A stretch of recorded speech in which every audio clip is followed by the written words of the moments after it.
نحمده ونصلي على رسوله الكريم اما بعد فاعوذ باللہ من الشیطان الرجیم بسم اللہ الرحمن الرحیم. حاضرین و سامعین اکرام، السلام علیکم ورحمۃ اللہ وبرکاتہ. وعلیکم السلام ورحمۃ اللہ. پروگرام الدین الخالص کے ساتھ ہم حاضر خدمت ہیں. اس وقت ہمارے ساتھ معروف دینی اسکالر مفتی محمد اسحاق صاحب تشریف فرما ہیں. مولانا، ہمیں سوال موصول ہوا ہے کہ ایک صاحب پوچھتے ہیں کہ اگر میں کسی کو 2 لاکھ روپے دوں اور اسے کہوں کہ آج سونے کے ریٹ کے حساب سے لے لو اور جب واپس کرو گے تو سونے کے بھاؤ کے حساب سے واپس کرنا، یا میں کسی کو سامان لے دوں، اسے کہوں کہ جب بھی پیسے واپس کرو تو سامان کے ریٹ کے حساب سے واپس کرنا، کیا یہ ٹھیک ہے؟ کیونکہ اگر 4 سال بعد وہ رقم واپس کرتا ہے تو جس طرح مہنگائی بڑھ رہی ہے اس طرح تو میری رقم آدھی رہ جائے گی. یہ معاملہ تو درست ہے کہ بجائے پیسوں کے ذکر کے نا سونے کا ذکر کریں. اتنا سونا میں نے آپ کو دے دیا، بے شک پیسے دے رہا ہوں مگر سونا کہ ریٹ دیکھ لو، اتنا سونا ہی میں لوں گا، ہاں، نہ کمی نہ بیشی، ٹھیک ہے. مگر یہ نہ کرے کہ پہلے دیے تو پیسے تھے، اب بہانہ بناتا پھر کہ اس وقت پیسوں کو اتنا سونا آتا تھا اب اتنا آتا ہے. اگر اس وقت یہ سونے کی بات نہیں ہوئی تھی نا، اب پھر سود کھانے کا طریقہ کہ وہ کہتا ہے کہ اس وقت کتنے کا ہے، یہ سود ہو جائے گا. اگر اس وقت کلیئر تھی نا بات کہ پیسوں کو چھوڑو، اتنا سونا ہے، یہ اتنا ہی سونا میں لوں گا، پھر ٹھیک. جی.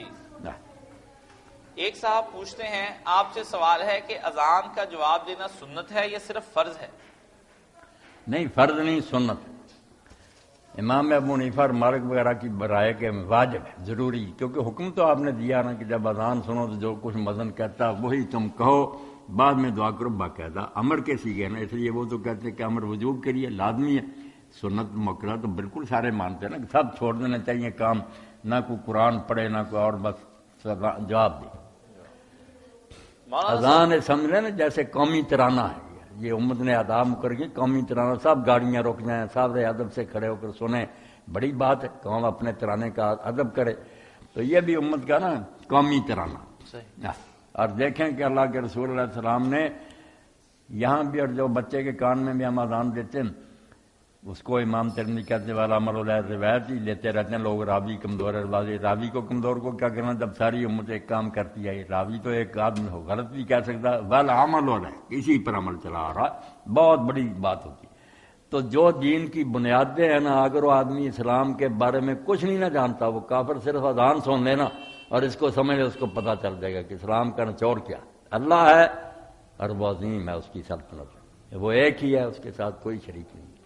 اللہ کے رسول محمد صلی اللہ علیہ وسلم سچے ہیں، اور جو دین کی دعوت ہے وہ اللہ کی بندگی اور عبادت کے لیے. حی علی الصلاۃ، ملے گا کیا؟ حی علی الفلاح. سارے لوگ نبی مانتے ہیں کہ عربی زبان میں فلاح سے بڑھ کر کامیابی کا کوئی لفظ نہیں. کامیابی ترجمہ کر رہے تھے نا، چھوٹا ہے. فلاح دائمی رب کی کامیابی، ایک کامیابی اب ہوئی اب پھر ہار گیا، اب وہ نہیں. فلاح وہ کامیابی جو ہمیشہ اور ہمیشہ ہمیشہ کے لیے. اس لیے وہ دعوت دیتا کہ تم دنیا کی کامیابیوں کے پیچھے پڑے، حی علی الفلاح.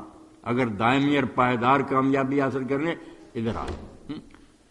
توحید باری تعالیٰ، رسالت نبی صلی اللہ علیہ وسلم اور اللہ کی بندگی کا طریقہ، صلاح اور کامیابی کی بات کہ آخرت جو ہے نا آنے والی. بچے کے کان میں بھی اذان جو کہتے ہیں، ہم لوگ کہتے ہیں بچے کو کیا، بچے کو نہیں پتا، آپ کو پتا دیا جا رہا ہے کہ آپ نے بچہ جو تیار کرنا نا، اس کی تربیت ان لائنوں پر کرنی ہے. اب سے ہوش سنبھال لو. بچہ پیدا ہو گیا وہ تو بعد کی بات ہے. قربان جائے، اللہ کے رسول نے بتایا کہ جب تم ارادہ کرو تنہائی میں جانے کا، خاوند بھی اس وقت دعا کرو، بسم اللہ اللہم جنبنا الشیطان و جنب الشیطان ما رزقتنا. اللہ مجھ سے اور میری بیوی سے بھی شیطان کو دور رکھنا، اور جو نسل تم نے ہمیں دینی ہے اس سے بھی شیطان کو پرے رکھنا. اس میں کوئی شیطانی بات نہ آئے.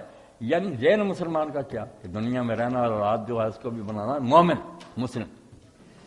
مولانا صاحب رسمیں رہ جائیں تو پھر یہ تو قصور ہمارا ہے نا. یہ بھی اسی کے ساتھ یہ مسئلہ بھی حل فرما دیں کہ ایک وقت میں مختلف جگہوں سے اذان کی آواز آتی ہے، تو کیا ایک وقت میں ایک اذان کا جواب دینا شروع کرے یا باقی کا بھی بعد میں دیتا رہے؟ نہیں، ایک کا ہی دینا چاہیے، باقی پھر اللہ کے حوالے. جو پہلی آپ نے سنی نا، بس اس کا جواب دینے پھر خیر ہی خیر. یہ تو ہمارے ملک میں نے کہ اذانیں ہوتی رہتی ہیں. شکر ہے سعودیہ وغیرہ میں ایک اذان ہے سارے ملک میں. اللہ اللہ خیر. ہمارے ایک دوست رؤف صاحب یہ پوچھتے ہیں کہ مولانا صاحب حضرت عمر فاروق رضی اللہ تعالی عنہ کا نکاح حضرت ام کلثوم بنت علی رضی اللہ تعالی عنہ سے ہوا، تو آپ اس ذرا رشتے پر غور فرمائیں کہ وہ تو ان کی رشتے میں ستیلی نواسی لگتی تھی، جبکہ حضرت حفصہ ستیلی ماں تھی حضرت فاطمہ کی، تو ایسی صورت میں کیا یہ نکاح جائز ہے؟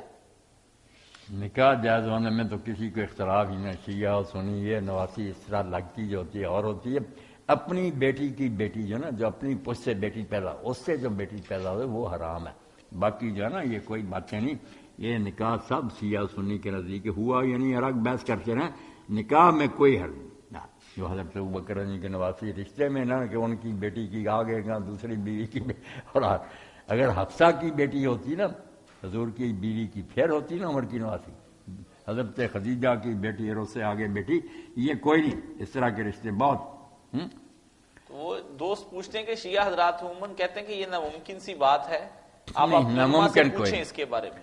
شیعہ حضرات کے جو بڑے بڑے عالم ہیں نا جو عالم ہیں وہ مانتے ہیں کہ واقعہ بالکل سچا ہے، اس کا انکار کرنا بے وقوفی اور جہالت ہے، اب کیوں ہوا اس کے بارے میں انہیں حق ہے، وہ کہتے ہیں جیسے دوسرے ظلم ہوئے یہ بھی ظلم ہے، یہ پلی لیتے ہیں کہ ظلم ہے، زبردستی چھینا گیا رشتہ اور ان کو مجبور کر دیا گیا کہ اگر تم رشتہ نہیں دو گے میں 2 گواہ کھڑے کر کے چور بنا کر تیرے ہاتھ کاٹ دوں گا۔ انہوں نے حضرت عباس سے کہا چچا یہ حال، انہوں نے کہا بیٹا دے دے، وہ الگ بات ہے کہ ایسی کہانیاں بنا کر ظلم بنائیں کہ امام جعفر صادق کے ذمہ لگایا، وہ کہتے ہیں یہ ہم سے زبردستی ہماری بیٹی چھین لی گئی، مگر واقعہ کا انکار بیٹا زیادتی، یہ دیکھیں نا اتنا کٹڑ علامہ مجلسی دشمن جو لعنت کے بغیر لفظ نہیں لکھتا وہ بھی مانتا کہ جب ہماری حدیثیں یار بڑی انکار کیوں کرتے، واقعہ ہوا۔ باقی کچھ لوگوں نے عجیب و غریب باتیں یہ شیعہ سنی سارے دین چھوڑ گئے کہ جب ایسا معاملہ دیکھا نا تو حضرت علی نے پھر اپنی قدرت سے وہ پاورفل سے انہوں نے نجران سے ایک جنیاں کو بلایا پری، اس کو ام کلثوم کی شکل دی، وہ حضرت عمر کے گھر بھیج دی اور حضرت عمر کو نا خسی کر دیا کہ قریب نہیں جا سکے، وہ رہی پڑی رہی ان کے گھر میں، یہ یہی سمجھ رہے کہ ام کلثوم ہے، ام کلثوم کو لیا چھپا، جب یہ قتل ہو گیا پھر ام کلثوم کو نکالا اور وہ جنیاں بھی جو تھی وہ پھر اپنے نجران کو چلی گئی۔ یہ کہانیاں بناتے ہیں، یہ جو جی چاہے کہ بناتا ہے، پھر قصہ ٹھیک ہے کہ نکاح ہوا، بات جو ہے نا خلاصے کی یہ اس کے حوالے اگر شیعہ دوست جائیں دے دیں گے، چوٹی کے لوگ مانیں گے کہ واقعہ ٹھیک۔ ایک دوست پوچھتے ہیں کہ اس سے بلکہ بہت سے مسئلے نکالے شیعہ علماء نے اور مجتہدین نے، وہ بڑی اچھی بات ہے۔ ایک تو کہ ہاشمی عورت کا نکاح غیر ہاشمی سے ہو سکتا، اس کے لیے بھی حوالہ دیا کہ علی نے اپنی بیٹی جو تھی نا عمر ہاشمی تو نہیں تھے۔ دوسرا حوالہ دیا کہ جب خاوند فوت ہو جائے تو بچی جہاں جی چاہے عدت گزار سکتی ہے، ہمارے عام لوگ کہتے ہیں نہیں خاوند کے گھر ہی رہنا پڑتا، نہیں ظاہری بھی کہتے ہیں امام ابن حزم اور یہ شیعہ بھی کہتے ہیں کہ گھر رہنے کی کوئی پابندی نہیں، جہاں جی چاہے جا کر رہے، 4 مہینے 10 دن اس نے سوگ کرنا، خوبصورت نہیں بننا۔ تو یہی آتا شیعہ حدیثوں میں کہ حضرت علی پھر آئے اپنے گھر لے گئے وہاں عدت گزاری، یہ بھی مسئلہ نکالا کہ عدت جہاں جی چاہے، کئی مسئلے ایسے نکالے بھرے پڑے دفتروں میں۔ تو واقعہ کا بیٹا انکار کرنا یہ کوئی بات نہیں، کاشف جو بات ہوئی مانو، آگے جو کہنا کہتے تھے صحیح۔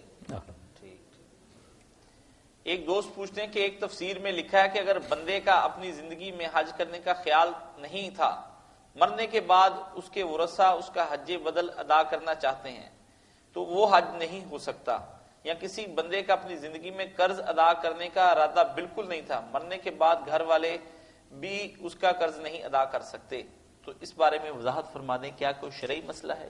نہیں، شرعی مسئلہ کوئی نہیں، جو آدمی حج کرنا چاہتا تھا نا اس کی طرف سے تو حج بدل کرنا ہی چاہیے، وہ فرض سمجھتا تھا نہیں ہو سکا کسی جو نہیں کرنا چاہتا تھا اس کی طرف سے کریں پھر واقعی کیا فائدہ ہونا جب اس کی نیت ہی نہیں تھی۔ قرضہ دینا ہی بندوں کا قرضہ دینا اس سے نہیں منکر ہو سکے، جب اس کی جائیداد سنبھال رہے ہیں تو قرضے کیوں نہیں دینے، صحیح، بندوں کے قرضے دینے پڑے، حج نہیں ہو سکتا۔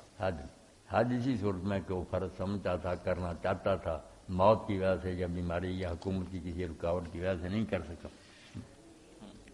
ایک صاحب سوال پوچھتے ہیں کہ کیا کسی حدیث میں مسافر کے لیے جمعے سے جمعے تک موضوع پر مسح کرنے کا ذکر ہے؟ اگر ہے تو کیا وہ حدیث صحیح ہے؟ نہیں، مسح موضوع کی مدت جو نا مسافر کے لیے 3 دن 3 رات وطن میں جو آدمی اس کے لیے ایک دن ایک رات بس، جمعہ سے جمعہ تک کوئی نہیں۔ البتہ یہ کچھ لوگوں نے کہا ہے، ارے معقول بھی ہے بات کہ اگر کسی ایسے علاقے میں کہ اگر 3 دن بعد یا 1 دن بعد اتارے، توبہ توبہ، ایسی سردی ہے جیسے سیاچین وغیرہ، تو سکڑ جائیں گے پاؤں، وہاں سال بھی گزر جائے نا، اگر وہ نہیں اتارتا تو مسا کرنا ہے، وہ بات ٹھوس، وہ حالات الگ ہیں کہ اگر اتارتا ہے وردی، وہاں تو بیٹا وردیوں میں بھی لوگ بالکل ایسے ہی۔ اور اگر جرابوں پر مسح کر لیا جائے بعد میں انہیں اتار لیا جائے تو کیا نماز پڑھی جا سکتی ہے یا دوبارہ وضو کرنا پڑے گا؟ وضو دوبارہ کر لے تو ٹھیک ہے، ورنہ کوئی بات نہیں۔ جیسے میں سر پر ہاتھ پھیروں ہوں نا وضو کرتے وقت، کہ بعد میں سر مڈا دوں، حجامت بنوا دوں، میرے بال کاٹ دیے، تو یہ کوئی نہیں، میں میرا مسا ساتھ ہی چلا گیا، مسا کہیں گے۔ اسی طرح یہ پاؤں کی بات کہ جرابوں پر اگر مسا کر لیا تو تار بھی دیے نا، مسا قائم ہی ہے، مسا قائم۔ اگر وضو ٹوٹ گیا پھر ٹھیک، نیا وضو کریں گے۔ ایک صاحب پوچھتے ہیں کہ اگر سجدہ صاحب سلام پھیرنے کے بعد کیے جائیں تو کیا دوبارہ سلام پھیریں گے؟ اور تشہد پڑھنا ضروری ہے کیونکہ پھر تشہد پڑھنے کے علاوہ والی جو بات ہے اسے لوگ شاذ کہتے ہیں، اور یہ علامہ البانی کی رائے بھی ہے۔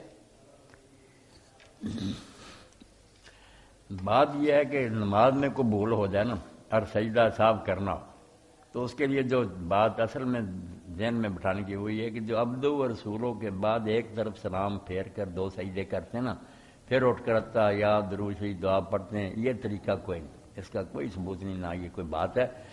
یہ کرنا چاہیے کہ نماز کو اینڈ تک لے جانا، جو ہوگی نا غلطی ہو گئی، اب نماز ٹھیک سلام تک لے جائے، اتحیات درود شریف دعا سب پڑھ لیں، مرحلہ آ گیا سلام کہنے کا، اب دونوں طریقے ٹھیک ہیں، سنت ہے، سلام بالکل نہ کہے کسی طرف بھی، اللہ اکبر کے اگر سجدے میں چلا جائے، 2 سجدے کرے، اٹھ کر بیٹھ جائے، پھر اتحیات نہیں پڑھنی، اگر سلام سے پہلے کیے نا پھر اٹھ کر فوراً اسی وقت السلام علیکم ورحمۃ اللہ، اور اگر سلام پھیر دیا، 1 پھیریں یا 2 پھیریں کوئی بات نہیں، پھر 2 سجدے کیے پھر ٹھیک ہے، شاذ شوذ نہیں کہنا چاہیے، پھر عبدوں و رسولوں تک نئے سرے سے پڑھے، پھر سلام کہے، وہ پہلا سلام نماز کا تھا، یہ اب سجدہ صاحب کا ہوگا، شاید کوئی نہیں کہنا چاہیے، کیونکہ علامہ البانی کو پتا بھی صحابہ سب کا عمل یہی تھا، آپ مانتے ہیں، پھر کیا کہتے ہیں، روایت میں کمزوری، روایت کو آگے لگانی، جب صحابہ کرام سارے یہ کام کرتے تھے۔ میری باتیں سمجھنے کی کوشش کرو کہ دین کو صرف لفظوں سے نہیں لینا چاہیے کہ فلاں روایت یہ ہے، ساتھ دیکھنا چاہیے کہ جو لوگ آپ کے پاس رہے وہ کیسے یہ کام کرتے رہے، ان کو نہیں رد کر سکے، مانتے ہیں کہ ان کا عمل یہی ہے۔ ایک صاحب پوچھتے ہیں کہ اگر کوئی امام غلطی سے تشہد بیٹھنے کی بجائے کھڑا ہو جائے تو کیا مقتدی بھی کھڑے ہو جائیں یا مقتدی سے سبحان اللہ کہہ کر بیٹھنے پر مجبور کریں؟ امام اگر کھڑا ہونا شروع ہو جائے نا غلطی سے تو لوگوں کو چاہیے ٹوکے، سبحان اللہ کہیں، اگر تو سیدھا کھڑا ہونے سے پہلے یہ اس کو سمجھ آ گئی اور بیٹھ گیا، کچھ لوگ کہتے ہیں کہ نہیں گھٹنوں سے ذرا اوپر ہو جائے پھر نہ، نہیں لوٹے، نہیں، سیدھا نہ کھڑا ہو جائے، اگر سیدھا کھڑا ہو گیا تو پھر پتہ چل گیا غلطی ہوگی، وہ واپس نہ آئے، اگر سیدھا کھڑا ہونے سے پہلے سمجھ آ گئی تو بیٹھ جائے، اور آخر میں سجدہ صاحب کرنے کی کوئی ضرورت نہیں، خیر ہی خیر ہے، یہ کہتے ہیں اٹھنا ہی شروع ہو گیا تو نہیں، اگر سیدھا کھڑا نہیں ہوا تو معافی ہے، آ گیا واپس، اور اگر سیدھا کھڑا ہو گیا پھر واپس نہ آئے، اور نمازی بھی کھڑے ہو جائیں، پھر آخر میں جا کر نا وہ اس کا تدارک کرے۔ یہ مولانا یہ اکیلا آدمی نماز پڑھا ہے تو بھی اس کے لیے یہی صورت کہ سیدھا کھڑا ہو گیا پھر نہ واپس آئے، پھر آخر میں سجدہ صاحب، سیدھا کھڑا ہونے سے پہلے سمجھ آ گئی واپس آ گئے، پھر سجدہ صاحب بھی کوئی نہیں۔ بشیر ملک صاحب یو ایس اے سے پوچھتے ہیں مولانا صاحب یہ فرمائیے کیا ہم نوافل میں کے سجدوں کے اندر اللہ تعالیٰ سے دعائیں بھی مانگ سکتے ہیں اور درود شریف بھی پڑھ سکتے ہیں؟ ملک صاحب اللہ آپ کو سلامت رکھے، یہ لوگوں نے جو تفریق کر رہی نا کہ فرضوں میں نہیں کر سکتے اور نفل سنتوں میں کر، یہ ان کی بناوٹی باتیں، بالکل فرضوں کی میں بھی، سجدوں میں، رکوع میں، جہاں جی چاہے نا رکوع میں بھی آپ تسبیح کرنے کے بعد دعائیں مانگیں، دعا سے ہی نماز میں جان پیدا ہوتی، بہت مانگنی چاہیے دعائیں، سنتوں نفلوں میں بھی، فرضوں میں ہر ایک میں کر سکتے۔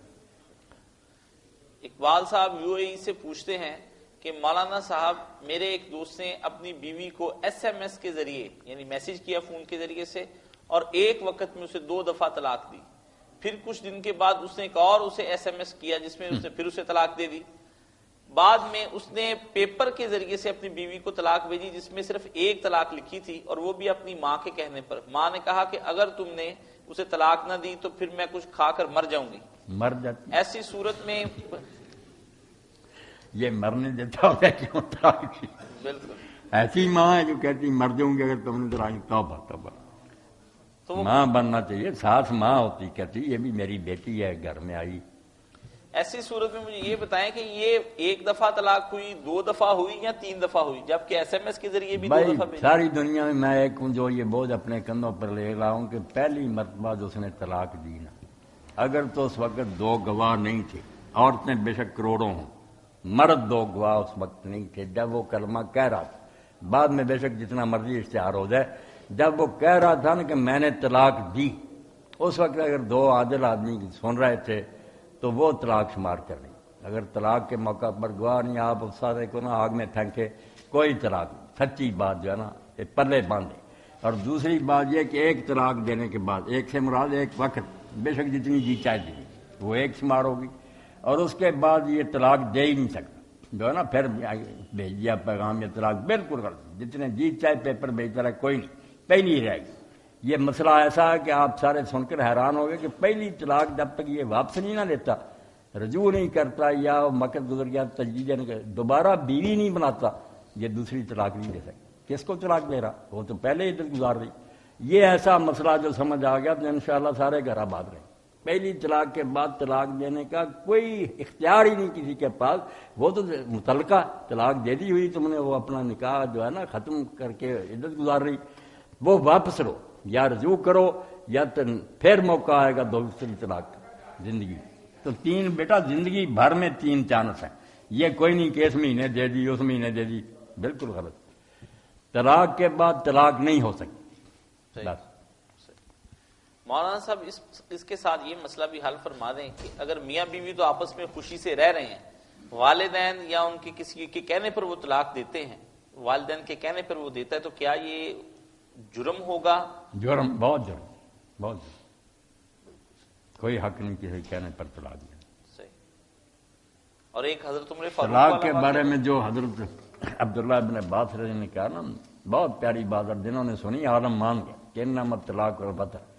سارا معاملہ سن کر دیکھیں کہ پہلے کوئی جھگڑا آ رہا تھا ان کا جس کی وجہ سے طلاق دی ہے. بنیاد ہونی چاہیے. اگر سمجھنے کی یار کوئی بھی نہیں آرام سے رہ رہے, وقتی طور پر اس نے کیا دی, کچھ نہ شمار کرے, وہ طلاق نہیں, بیوقوفی ہے. وہ رو رہا, وہ بھی رو رہی ہے, طلاق ہے. طلاق سوچ سمجھ کر لوگ سمجھیں یار اتنی مجھ سے لڑائیاں آ رہی تھی, آخر کوئی فیصلہ ہونا ہی چل, وہ طلاق شمار. انما طلاق اور وطن, طلاق وہ ہے جو کسی غرض کے لیے, خواہ مخواہ کی طلاق کی. اسی لیے سارے میرے پاس آتے ہیں نا. اب قاضی ابو رحمان نے بھیج دیا, وعدہ والی قاضی ابو رحمان, اس نے پتہ نہیں کتنی دیر رکھی تھی. میں نے کہا ایک بھی نہیں, پہلی بھی نہیں ہو, جا آرام سے رہ, دونوں خاوند دیجیے. میں نے کہا برقرار رکھنے. اور یہ احسان ہے علامہ سید جمال الدین دمشقی, دمشق میں ہوئے زمانے میں علامہ البانی کے بھی استاد ہیں. انہوں نے قرآن مجید کی تفسیر لکھی ہے محاسن التاویل. تو میں جب کاشف افسان باسط میں حج کے لیے گیا, 10 آدمی تھے ہم اپنے گاؤں کے, الحمدللہ بڑا گروہ تھا. تو وہ اس وقت مکہ معظمہ میں ایک عالم تھے, اللہ ان پر رحمت کرے, بخارا کے مہاجر, روسی انقلاب کے بعد یہاں آ گئے تھے. پھر یہاں کی نیشنلٹی مل گئی. سید محمد مخدوم بخاری, نورانی چہرہ, بہت قد والے, بوڑھے. تو پھر ان کی مجلس میں بیٹھ رہا, اس وقت لوگ کرسیوں پر درس دیتے تھے. مجھ سے خوش ہو گیا. ایک دن مسئلہ ہو گیا نا, کسی نے پوچھا کہ جو لوگ حج تمتع کرتے ہیں وہ جب آئیں مینا سے واپس تو انہیں بھی صحیح دوبارہ کرنی پڑے گی صفا مروہ کی, یا صحیح پہلی کافی. اب یہ کئی اہل حدیث بھی کہتے ہیں, ابن تیمیہ وغیرہ نے یہ چھوٹا چھوڑ دیا کہ نہیں تمتع والے کے لیے ایک ہی صحیح کافی. حالانکہ ایک صحیح جو ہے نا وہ جو حج افراد کرے یا حج قران کرے, اس نے جو جاتے ہی ایک صحیح کر لی نا طواف کے بعد, وہی کافی. تمتع والا جو ہے نا اس کا تو احرام ہی کھل گیا, پہلا احرام تمتع عمرے کا اس نے ختم کرا, اب نیا احرام ہے. اس کی جو نا واپس آ کر انہوں نے جواب دیا بخاری صاحب نے کہ ایک ہی. میں نے کہا نہیں شیخ بالکل غلط. یہ کہنے لگا کہا بخاری شریف منگوائی. میں نے نکال کر دکھایا کہ اما عائشہ رضی اللہ عنہا نے فرمایا کہ جن لوگوں نے احرام کھول دیا تھا وہ جب مینار سے واپس لوٹے ہیں تو انہوں نے دوبارہ صفا مروہ کے درمیان سے انہوں نے بیٹا پھر کوئی برا نہیں منایا، اعلان کیا کہ جب تک یہ نوجوان موجود ہے اسی سے مسئلہ پوچھیں۔ میں اندر گھر لے گئے تو اس وقت مجھے یہ تحفہ دیا، 2 مسئلے ہیں اس میں اکٹھے، سید جمال الدین المشتی کے، اور اس کا جو مقدمہ علامہ البانی صاحب نے پھر وہ اور بھی حدیثیں اکٹھی کر، ایک ہے المس الجوربین، جرابوں پر مسا، یہ بھی پکا انہوں نے ثابت کیا کہ یہ موٹی اور باریک سب بکواس ہے، اگر اس نے پاؤں ڈھانکے ہیں وہ کسی طرح مسا کرے، اور اگر ننگے ہیں دھوئے۔ ایک تو اس پر ہے حدیثیں اور ساری بحثیں۔ دوسرا الاستئناس لتصحیح انکحۃ الناس، لوگوں کے نکاح درست رکھنے کے لیے حوالے۔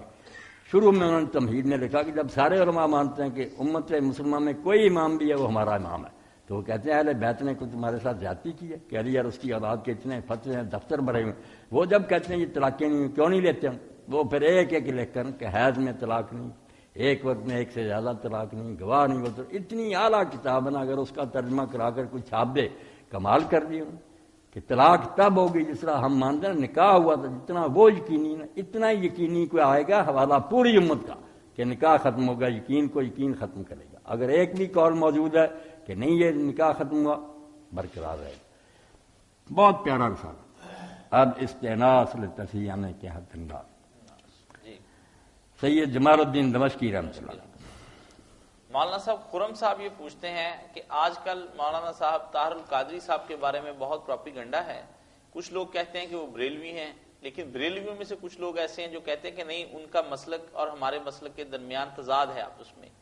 آپ ہمیں فرمائیں کہ کیا یہ بریلوی ہیں، امام احمد رضا خان بریلوی کے مسائل کی طرح کے سارے مسائل کرتے ہیں، ان کے اپنے بھی شذوذ ہیں؟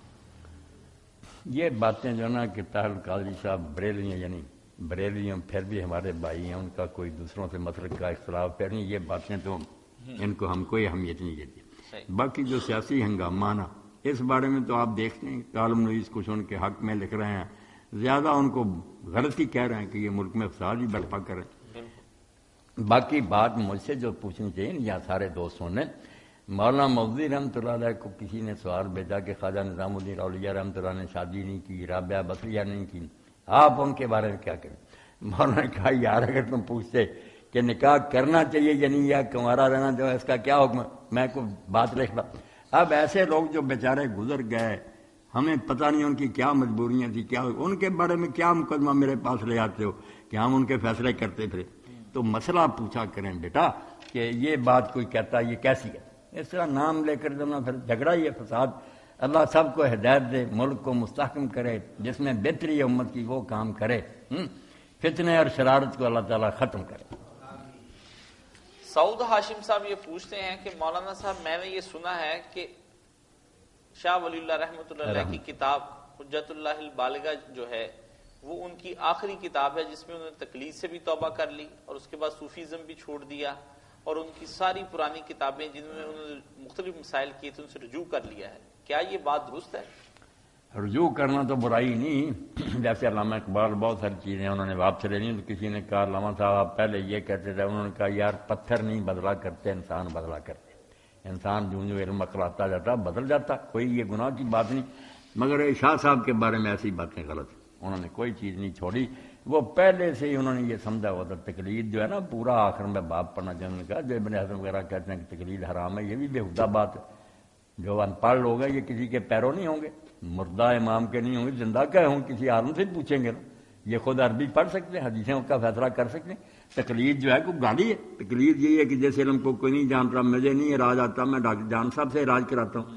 تقلید کسی فن کے ماہر کی بات پر اعتماد کو کرتے ہیں، اس کے بغیر تو چارہ ہی کوئی نہیں۔ عالم جو ہے ان کے لیے مودودی صاحب رحمۃ اللہ نے فیصلہ چکے بہت سارا کہ عوام کے لیے تقلید فرض ہے، کسی عالم کو مانے، وہ خود ہی فیصلے کریں، گمراہ ہو جائیں گے۔